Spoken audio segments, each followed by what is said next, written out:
Hey there everyone, good morning. I'm Errol Barnett, in for my friend Vlad this Friday. As you see, I'm surrounded by all our CBS News feeds. We're watching events happening in real time in the US and all around the world. CBS News 24/7 starts right now.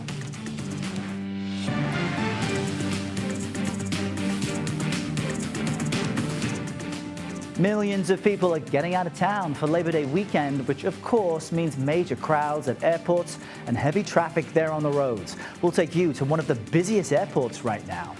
And in the hot seat, Vice President Kamala Harris defending her policy shifts and outlining her day one priority if elected in her first formal interview with running mate Governor Tim Walz. We'll bring you the biggest takeaways just ahead. And a deadly shooting in Dallas last night leaves police mourning one of their own, with others injured after a shootout between a suspect and police. What we're learning today. But we start with what you can call the big getaway. The Labor Day weekend, of course, is already here. Perhaps you are en route right now watching us, which we appreciate, as everyone heads to airports, train stations, and of course, highways across the country. Get this, as many as 17 million people are expected to board flights over just the next few days to celebrate what some would call the unofficial start of summer. And as such, TSA lines are already forming at places like Newark International Airport. That is where we find CBS News correspondent Roxana Saberi, who has the joyful task of interviewing people as they go on their trips this weekend. Roxana, what does it look like to you right now, and what kind of conversations are you having this morning? Well, Errol, people are in pretty good moods as they go on trips this long weekend. And it's been actually a bit quiet here so far because a lot of people are planning to travel this afternoon or evening as they get out of work.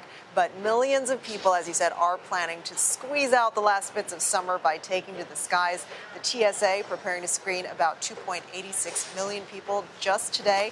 It is the peak travel day for TSA during this holiday weekend.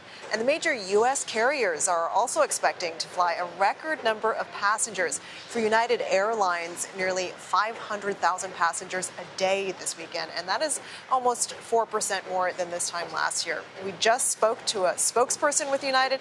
He said the airline is adding around 1,500 flights a day to accommodate the high demand. And for people who haven't made any plans for this weekend, he said there are some tickets still available because some travelers are changing their flights last minute. So if you haven't made plans, Errol, you could take a look. Well, unlike you, Roxana, I'm stuck working. So, no travel plan change for me. But as we know, even if things are smooth now, any one small weather or technical hiccup can really create a domino effect. I know that in Seattle, for example, they had folks having to write the schedule in hand because of a tech issue. How smooth are airports and places like Seattle as well right now? Are things running okay? Yeah, the airport authorities at Seattle say things are starting to get back to normal. But yeah, as of last night, some airlines were being affected, particularly the smaller carriers and international carriers, according to authorities. But they said security was still working normally. The security times were normal. In terms of weather, we're not expecting too many weather-related travel delays today, with the possible exception of Detroit this evening. Our meteorologist David Parkinson tells us there could be strong to severe storms rolling through there from 5 to 10 p.m. Chicago and Charlotte could also see some thunderstorms today, and New Orleans is under a flood watch tonight for 2 to 3 inches of rain. He says tomorrow a line of storms could target parts of the Northeast, including Pittsburgh, D.C., Philly, and this region, New York, New Jersey. Yeah, so you know what? Even if you are traveling now, stay close to CBS News. We'll keep you posted on any disruptions. Roxana, thanks so much. Have a great weekend. Now, from the skies, we change our focus to the roads. Perhaps you will be on a road trip with the family this weekend. AAA is warning that if you are not on the road at this moment, it might be a better idea to wait until this evening. And that's because the best time to be on the road is after 7 p.m. Looking ahead to Labor Day, you want to get back to where you're originating from before 10 a.m. Let's get a look at the roads right now. CBS New York reporter Elijah Westbrook is also over there in New Jersey. Elijah? Good morning. Well, right now we are reporting from the Thomas Edison Service Plaza in Woodbridge, New Jersey, where things are certainly starting to pick up ahead of this Labor Day holiday weekend. I just want to give you a brief look right now at the New Jersey Turnpike. Despite the rain that is coming down this hour, you can see traffic for the most part is essentially flowing like a river. And a lot of these drivers you see on the roads now have the right mindset, as experts are advising folks to get on the road before noon and after 7 p.m. They say the hours between 2 and 6 p.m. are the worst times to be on the roads this holiday travel season. Now, from the roads over to the skies, 17 million people are expected to be flying this weekend, so certainly keep that in mind, that you will have a lot of company with you as you head to your destinations.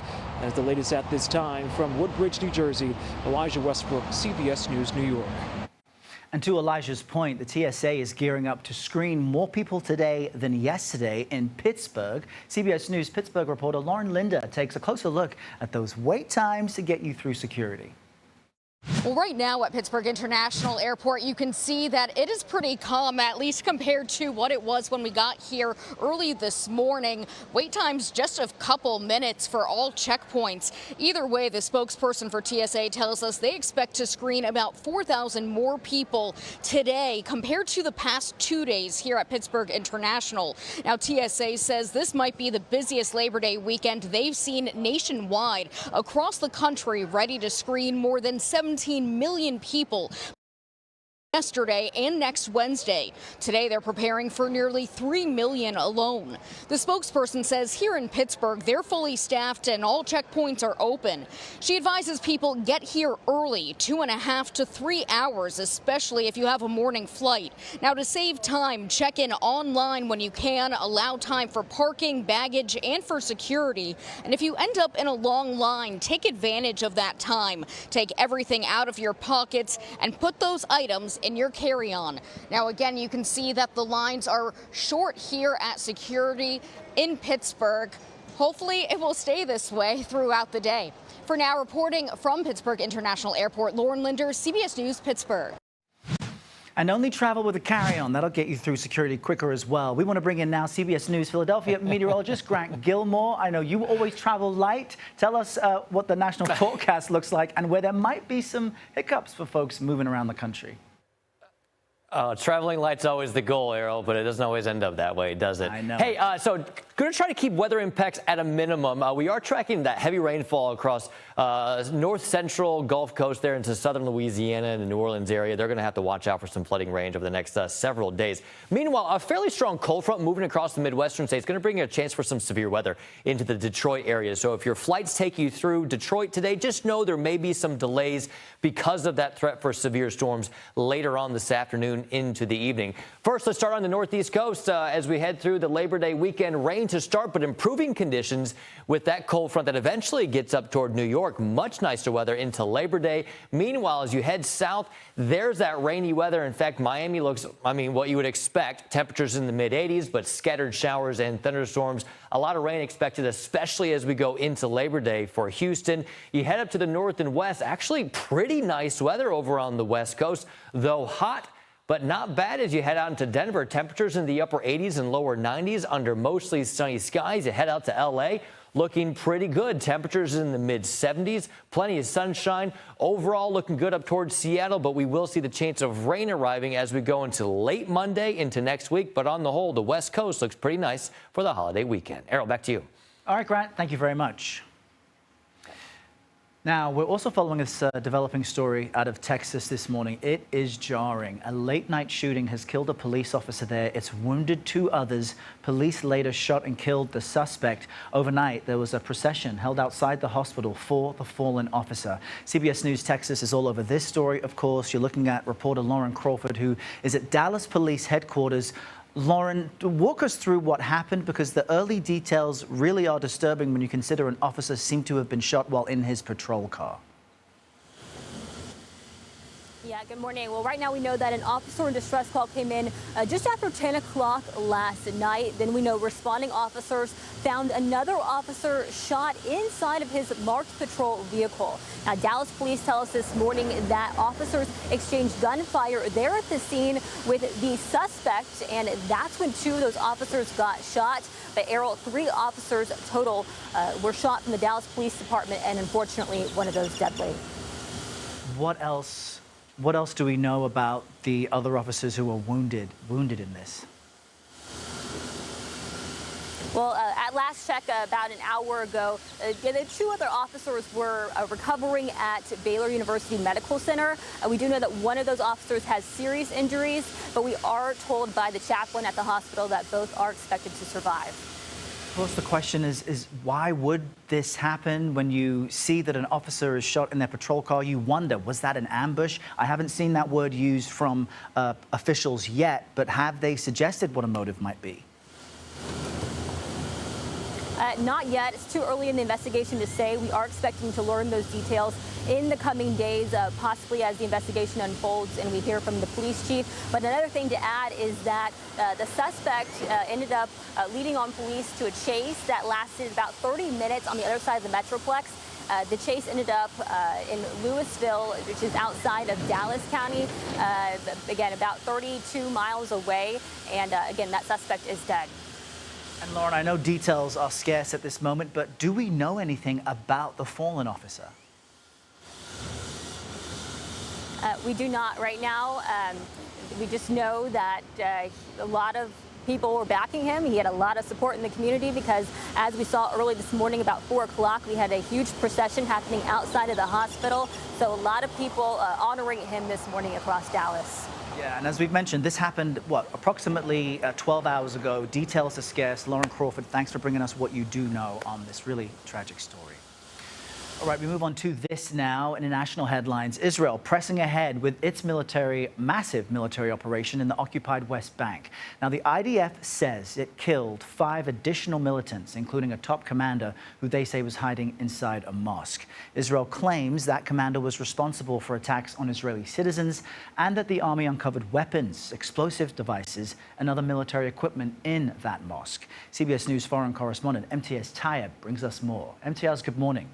Well, Errol, the situation in the Israeli-occupied West Bank remains extremely tense now that we're in the 3rd day of what Israel is describing as a massive counterterrorism operation that they say is against armed groups who have weapons that have been supplied to them by Iran. Now, Israel has said that it was able to kill what it described as 1 militant leader as those tensions only continue.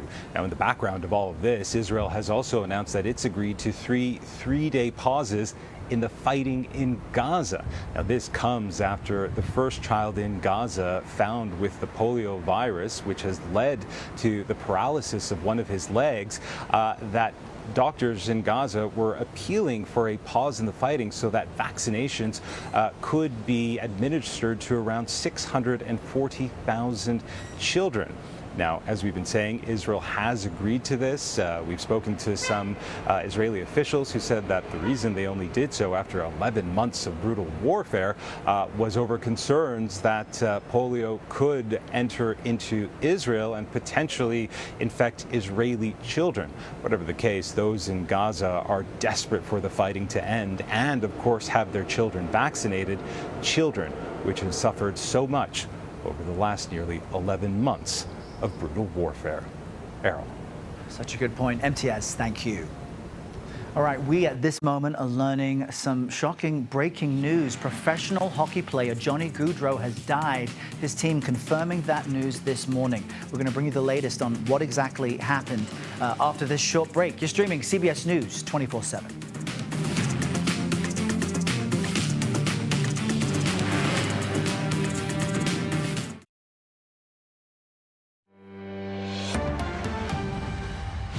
Well, I hate to have to do this. We are following some breaking news out of the world of sports. Columbus Blue Jackets hockey player Johnny Gaudreau and his brother have died in a bicycle crash. New Jersey State Police say the two were hit by a car while biking in Oldman's Township. This is in New Jersey. This is in South Jersey, in fact, across the river from Wilmington, Delaware. Police say the driver may have been drunk. Now, the investigation is ongoing, but Goudreau was so beloved and so well-liked. He played 763 games in the NHL between the Calgary Flames and the Columbus Blue Jackets. The Blue Jackets have released this statement. You see it on your screen, saying in part, Johnny was not only a great hockey player, but more significantly, a loving husband, father, son, brother, and friend. Johnny was just 31 years old, his brother just 29. Vice President Kamala Harris sat down for her first major TV interview since becoming the Democratic presidential nominee yesterday. She and her running mate, Governor Tim Walz, spoke with CNN in the middle of their bus tour through Georgia, trying to hit that battleground state. Now, during the interview, Harris defended some of her shifting policy positions. Here's just a sampling of what she said. My values have not changed. In 2020, I made very clear where I stand. We are in 2024, and I've not changed that position, nor will I going forward.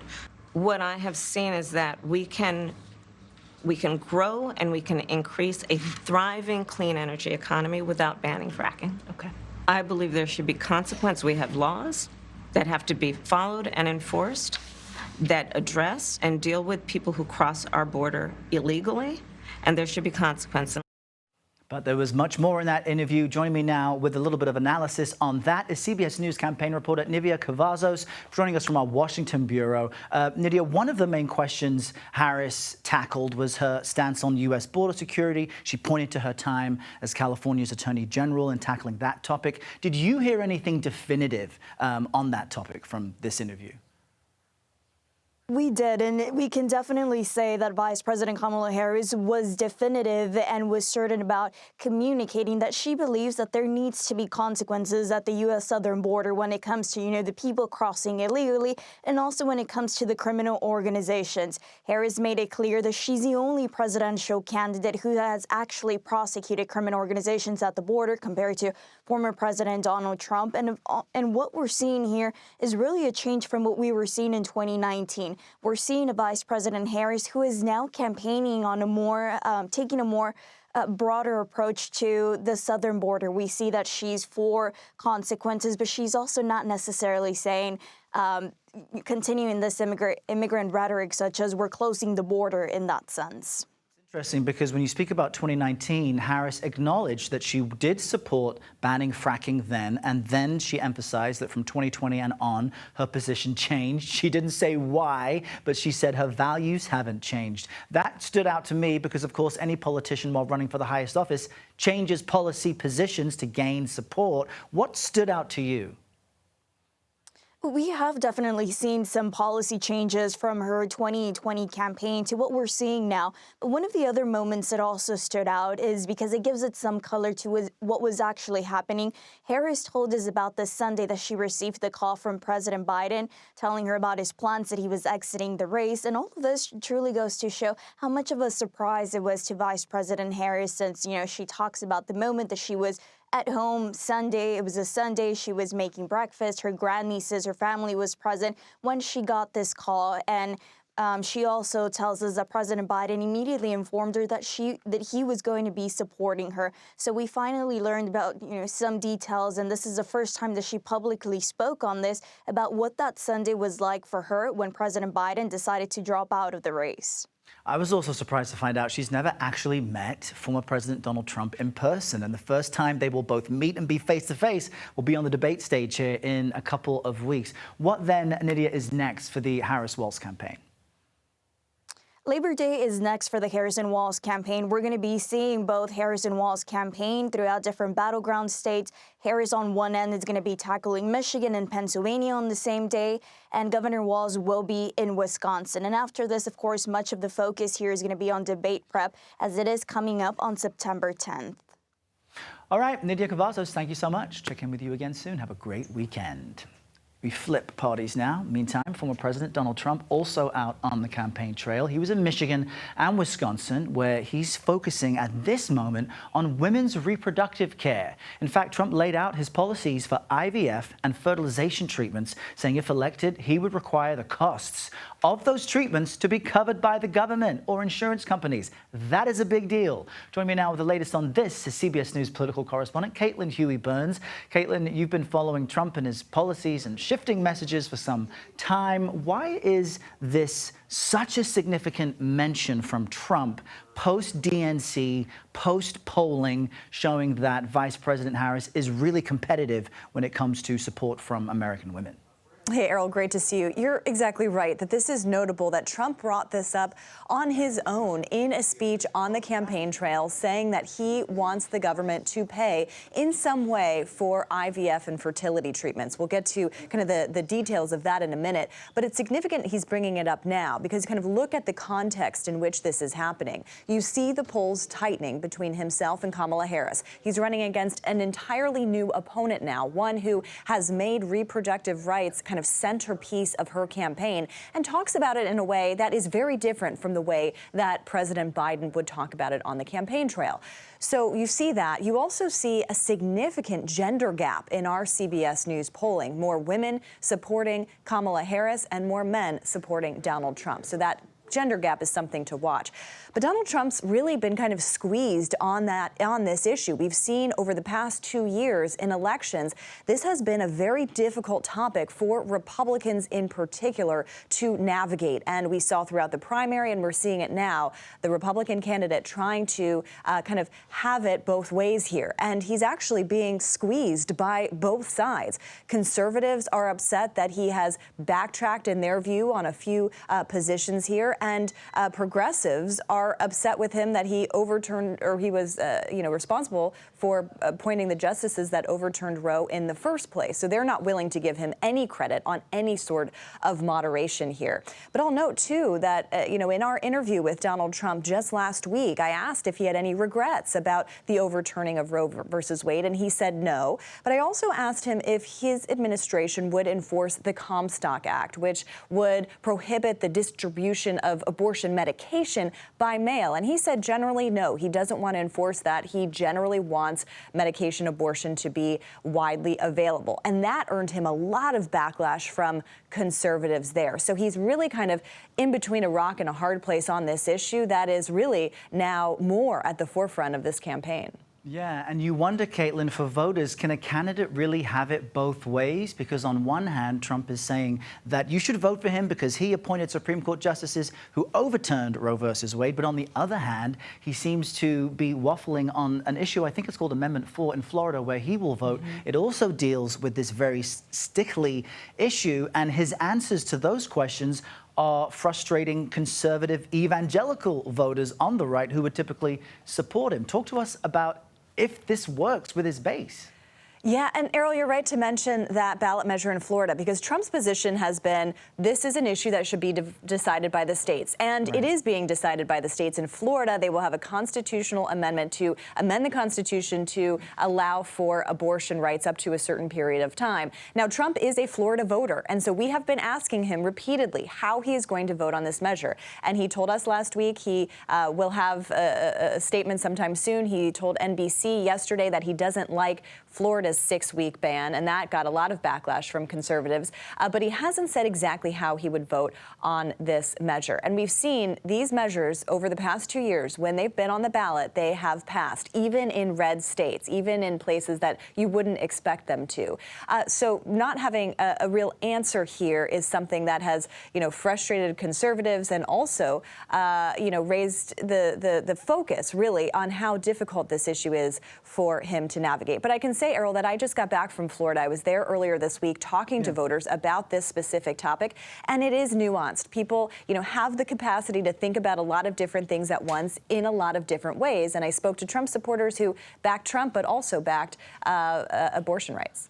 It is such a personal issue for so many people. Caitlin, we appreciate you being among the reporters pressing Trump for answers on such an important topic. Thanks for joining us. Thanks, Errol. All right, lawmakers return to Capitol Hill next week. They're enjoying their time away, and they will have a busy agenda waiting for them in hopes of averting a potential government shutdown next month. Sound familiar? Yeah, we may be back here again. After the break, we'll break down which bill might stand in the way. You're in the right place right now, streaming CBS News 24/7.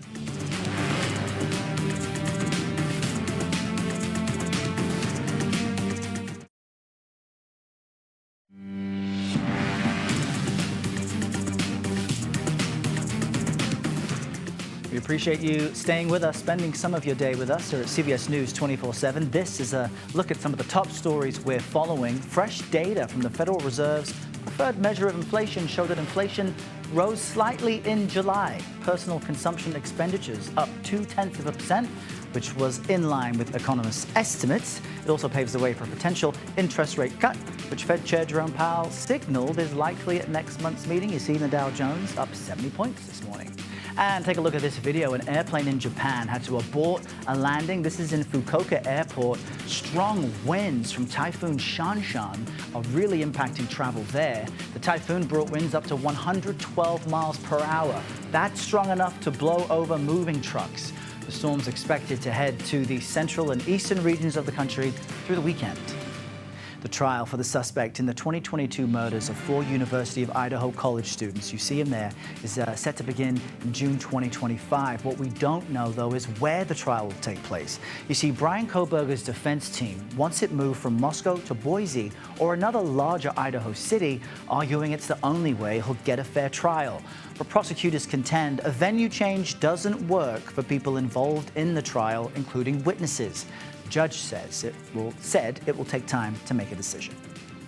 All right, at this moment, thousands of Minnesota residents are without power from severe storms that swept through parts of the state. CBS News Minnesota reporter Shayla Reeves brings us the latest on ongoing cleanup and recovery efforts. Right now, we're about 10 miles southeast of the city of St. Paul in a community called Cottage Grove. I'm going to show you what folks are waking up to here. This is the west side of the city off of Highway 61. And just in one neighborhood, we're seeing this tree uprooted and toppled onto the roadway. It's blocking half of the road. Folks leaving home this morning trying to get around debris just like this. The mayor of Cottage Grove telling us that people are urged at this time to stay off the roads on the city's west side. We want to show you a look from above. Stories like this playing out across the community. The mayor had a chance to actually visit some of those hardest hit areas. In a Facebook post, he initially described seeing numerous roads flooded, numerous power lines down, numerous people waking up without power. City staff remains in contact with XL Energy as crews work to restore service at this hour. We caught up with someone a short time ago, said they've been without power now for several hours. The mayor of Cottage Grove urging people to report their damage to insurance. Despite the challenges, though, he said he has been witnessing neighbors working together, helping neighbors as folks work to get cleaned up. He said at moments like this, events like this is when we see the best in each of us. Back to you. You know it, Shayla. Neighbors helping each other out. Thanks so much. Silver lining there. Now, we've been following the travel rush already underway across the U.S. for this Labor Day weekend. You're likely en route somewhere right now. The TSA expects to screen close to 3 million people just today. Let's head to one of the busiest airports. CBS News Boston reporter Anna Myler brings us the latest from Logan International Airport. TSA officials say this is expected to be the busiest Labor Day travel period on record, with today being the peak day. The TSA expects to screen 2.86 million people across the country today, and for passenger volumes to be 8.5% higher this year compared to last year. Massport officials are urging people to give themselves extra time to get to Logan and to get through security. Officials say you should get here 2 hours before a domestic flight and 3 hours before an international flight. I talked to someone headed to Savannah this morning for a weekend girls trip. And if you're driving to your destination this weekend, the worst time to hit the road is in the afternoon and early evening today. Your best bet is to head out early this morning. To help ease the afternoon congestion, the HOV lane on 93 is opening at 2 o'clock this afternoon. If you're driving tomorrow, the best time is in the afternoon. Gas prices are down this Labor Day weekend. Last year, the national average was $3.81, and right now the average in Massachusetts is $3.34. And Boston is actually a top destination for people to travel to this weekend. The good news is the Sumner Tunnel is open this whole holiday weekend, which should make getting to and from the airport a lot less stressful. In Boston, Anna Myler, WBZ News. And Anna, thank you. Let's bring in CBS News Philadelphia meteorologist Grant Gilmore with another look at the national weather forecast. Grant, the tip to packing small is fold your underwear and socks into your shoes. We can all do it and be more efficient when we get around the country. I'm just trying to help you out. I'm a big fan of rolling, you know? I like to roll everything up. Get a good roll. It drives my wife crazy, but it's kind of the way I do it. But, you know, stuffing everything in the shoes, that's a good trick too, Errol. Good stuff. Speaking of travel, I think the impact from travel is going to come from a fairly strong storm system that's moving across the upper Midwest and then into places like Detroit today. So if your travels take you to or from Detroit, just know, chance for some severe weather there. Also, head south with me. Take you all the way down to the Gulf Coast, where down into New Orleans area, all along the north central Gulf Coast, we're going to be tracking the threat for some pretty heavy rainfall. In fact, right along the Louisiana area and even over into Houston, we could see some flooding rains, not just through the next couple of days, but potentially continuing into portions of early next week. Let's talk about the big picture as we head into our Friday and we get ready for the Labor Day travel. Overall, I think the focus for the heat that we've been dealing with for the last several days is minimizing, but still a big impact across portions of the Ohio Valley. Places like Cincinnati today could be breaking record high temperatures. After this cold front moves out of the Minneapolis area, pretty nice weather on the way for the northern tier states. But again, pretty rainy conditions across the Gulf states. Let's focus in on that heat across the Ohio Valley into the mid-south. Places like Cincinnati, I mentioned, up around 98 today. That would tie, if not break, a record high temperature. Nashville up at 97 this afternoon. Feels like temperatures well into the triple digits.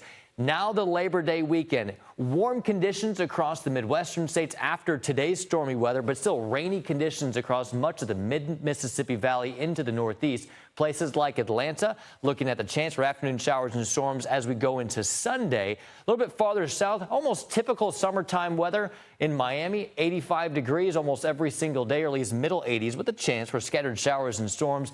Rainfall increasing in intensity and coverage as we go through the Labor Day weekend into Houston. You head out west, overall pretty nice. A little hot in Denver, but I don't think you're going to get a lot of complaints this time of the year. Upper 80s and lower 90s with dry conditions well out onto the west coast. We're heading into September this weekend. We have to talk about the tropics. Two systems that we're keeping an eye on, the first of which across the central Atlantic. It will be traveling west into the Caribbean over the next 7 days. Right now, only a 40% chance that it develops into a tropical depression or tropical storm. But again, that's over the next 7 days. You look farther out into the next 14 days. Some forecast models do develop into a system that enters the Gulf of Mexico. You know, Errol, this time of year, any system in the Gulf of Mexico needs to be watched very closely. Yes, of course. Always good to listen to Grant. You also gave some rain warnings I hope folks will listen to. Have a good weekend, Grant. Great to see you. All right, you too, Errol. Congress is set to return to session in just under 2 weeks, and this comes as a deadline approaches once again to avoid a government shutdown. Joining me now with the latest on this from Capitol Hill is CBS News congressional correspondent Scott McFarland. It's deja vu all over again, Scott. I'm talking to you about a pending government shutdown. This deadline is 31 days away, so remind us where things stand in having both sides agree to pass a budget. Let me do the worst possible thing ahead of Labor Day. Let me rain on a parade here. But there are two enormous deadlines coming up at just about the worst political time. The government shutdown deadline is September 30th. That is not just weeks away from now, but weeks away, weeks before the elections. Put that aside for a moment. We'll come back to it. There's also a debt ceiling deadline potentially in January, potentially right around January 6, 2025. That's not well timed if there's any post-election chaos. So these things have unfortunate timing, but they're both reality. Now, about the government shutdown deadline, in the weeks before Congress left for its August recess, there was some trouble brewing, and anybody watching closely will see warning signs that this may not be easy to get done by September 30th. The House Republicans failed to pass some real low-level, easy stuff to fund the government. The baseline things like funding Congress itself, funding military issues, veterans issues, things that are usually low stress. They had difficulty launching on those before the August recess. It's going to be a race to get those done, much less the harder stuff like Homeland Security, the Justice Department, things that are thornier. The Senate, which usually has had an easy time passing spending bills, got locked up on passing their Homeland Security spending bill because of new concerns about Secret Service money after the assassination attempt on Donald Trump. All this means there have to be short order cooks in September, and it's a real tricky meal. So we'll see how well they do acquitting themselves before that September 30th deadline. Yeah, and will they be able to serve anything up? It's a good reminder and a sobering one, though, Scott, that while we focus so much on the election, in the meantime, Congress, Democrats and Republicans have to agree to get the business of the people done. But remind us where the GOP attempts then to impeach President Biden stand, because that was one of their main priorities months ago. Democrats are outwardly daring Republicans to bring an impeachment inquiry, an impeachment vote up to the House floor to see how it goes, knowing Republicans don't have the vote to pass it. And what's more, the urgency from Republicans to do anything more on impeachment went away when President Biden stood down from the ticket. They did on the first day of the convention in Chicago last week release from House Republicans their impeachment report on President Biden and Hunter Biden. It didn't include anything we hadn't heard in terms of allegations in the past, but this is a non-starter in terms of passage on the floor. So Democrats would love to watch that vote fail in public fashion, which leads us to believe there will be no vote on that before the term ends and before President Biden's term ends. All right, raining on parades, cooking stuff up in the kitchen. Scott McFarlane, we appreciate your unique style of reporting as always. Have a great weekend. Thank you. All right, coming up next for you all, one of the doctors charged in the ketamine death of Friends star Matthew Perry is expected to appear in court today, and he's reportedly going to cooperate in the investigation. We'll bring you all the latest from what we know about his expected plea deal after this short break. You're streaming CBS News 24/7.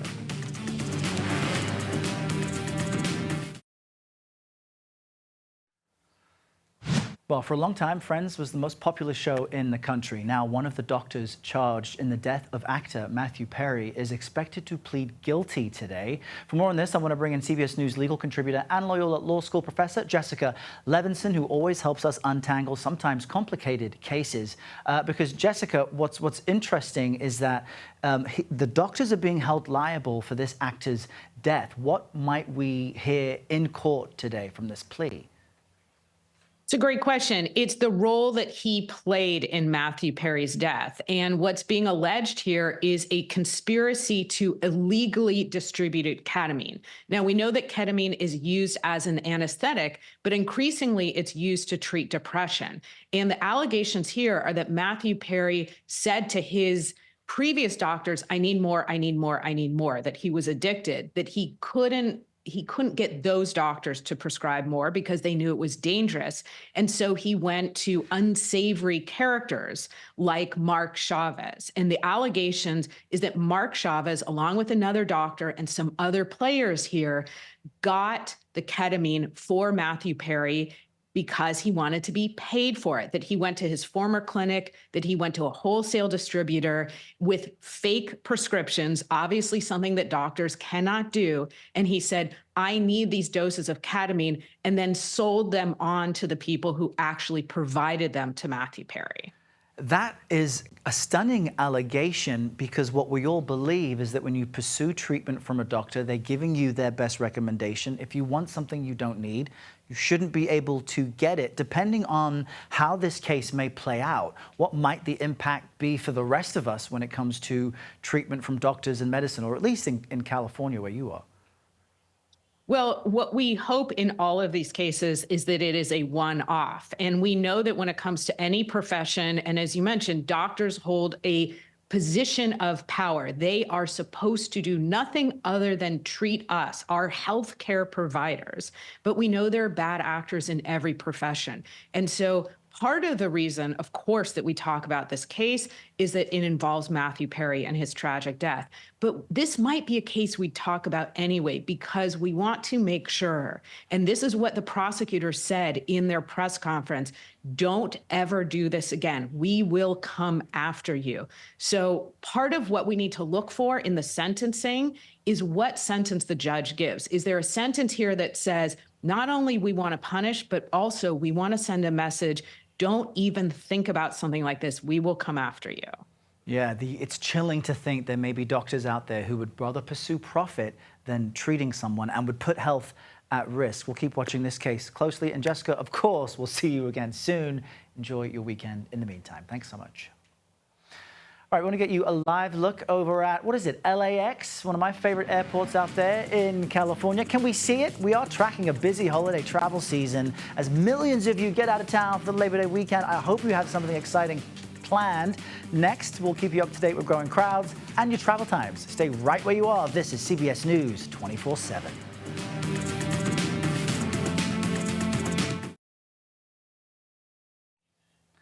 So there's this new study that finds escaping a wildfire in California could take hours. You see that on this pop-up screen here? Let me just clean that screen off so it's clear for you. Well, now one environmental group is calling on lawmakers to improve evacuation safety plans as a result. CBS News Sacramento reporter Brady Halby reports from Lake Tahoe.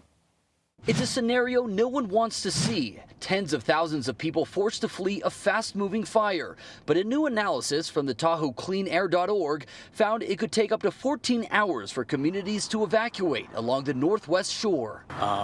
We took it upon ourselves for a variety of reasons to go ahead. Mainly public. We want to have the public made aware of these evacuation times. And the report used artificial intelligence and wildfire experts to map out evacuation routes and times. For Tahoe City and Kings Beach, there are only 3 roads available to escape during an emergency: Highway 89, Highway 267, and Mount Rose Highway. So in the event of a fast-moving, no-notice wildfire, more people in the area means more cars on the road, making it nearly impossible to evacuate in a timely manner. The Placer County Area Plan, which is part of the Tahoe Regional Plan, does not discuss this, and in fact they state that it's going to take 3.7 hours to evacuate the areas between Tahoe City and Kings Beach. For anyone that lives up here, they know that's not the case. The group says previous estimates are outdated and don't take into account growing populations and normal traffic slowdowns. We decided as citizens to take it into our own hands and do it. But the Placer County Office of Emergency Management reviewed the report, and they argue the new modeling doesn't account for wildfire response and overlooks strategies to cut down on traffic. However, they argue the new modeling is unrealistic and doesn't take into account for wildfire response and overlooks strategies by emergency crews to cut down on traffic congestion. Okay, this number is a big number. What do we do that limits that? And, there's a lot of things that we do that will limit that number down significantly. Lieutenant Ty Connors says a mass evacuation event is unlikely. Instead, evacuations typically follow a tiered approach, prioritizing high-risk residents first. Crews may also reduce certain roads to a single lane to speed up the evacuation process. Our system in place will work. But Tahoe Clean Air hopes county leaders will consider the safety impacts when planning new projects that could bring even more people to the area. So we'd like to see them do their own study. We'd like to see one of these. Very good point. Thank you, Brady, for that report. All right, let's bring in CBS News Philadelphia meteorologist Grant Gilmore with another look at your national weather forecast. Grant, you said your wife gets annoyed when you roll up your clothes for the luggage. I've just been wondering, why is that? What is she annoyed about? Yeah. It takes too long, I guess. I don't know. Okay. But look, the efficiency is there. It's amazing what happens when the space is reduced. I agree. Exactly right. Let's go. We'll get packing, guys. Let's talk about the Labor Day weekend here. We'll start with where things are right now. Tracking heavy rain. I mean, it is just pouring rain over portions of southern Louisiana into coastal Texas. Meanwhile, a cold front that doesn't look like much right now moving across the upper Midwest into the Great Lakes states. That could cause some issues later today in the Detroit area. Obviously, a main hub there for air travel, so we'll have to watch those travel times and conditions out there in the Detroit airport later on this afternoon. Let's talk about the weekend as a whole. Kind of rainy conditions across the Mid-South. Meanwhile, I think we start to see improving conditions on the back half of the Labor Day weekend up toward the northeast into New York. Meanwhile, down into the Deep South and places like Miami, southern Florida, scattered afternoon showers and storms, mid-80s, but the West Coast looking very nice. Errol, I think if we head out to the West Coast, we've got great weather, a lot easier to pack out there out west. Team, roll your clothes. Grant, thanks so much. Have a good weekend. There you go. That does All right, it for me. I'm Errol Barnett. An encore presentation of CBS Mornings is next, and then you can spend your afternoon with me. This is CBS News 24/7.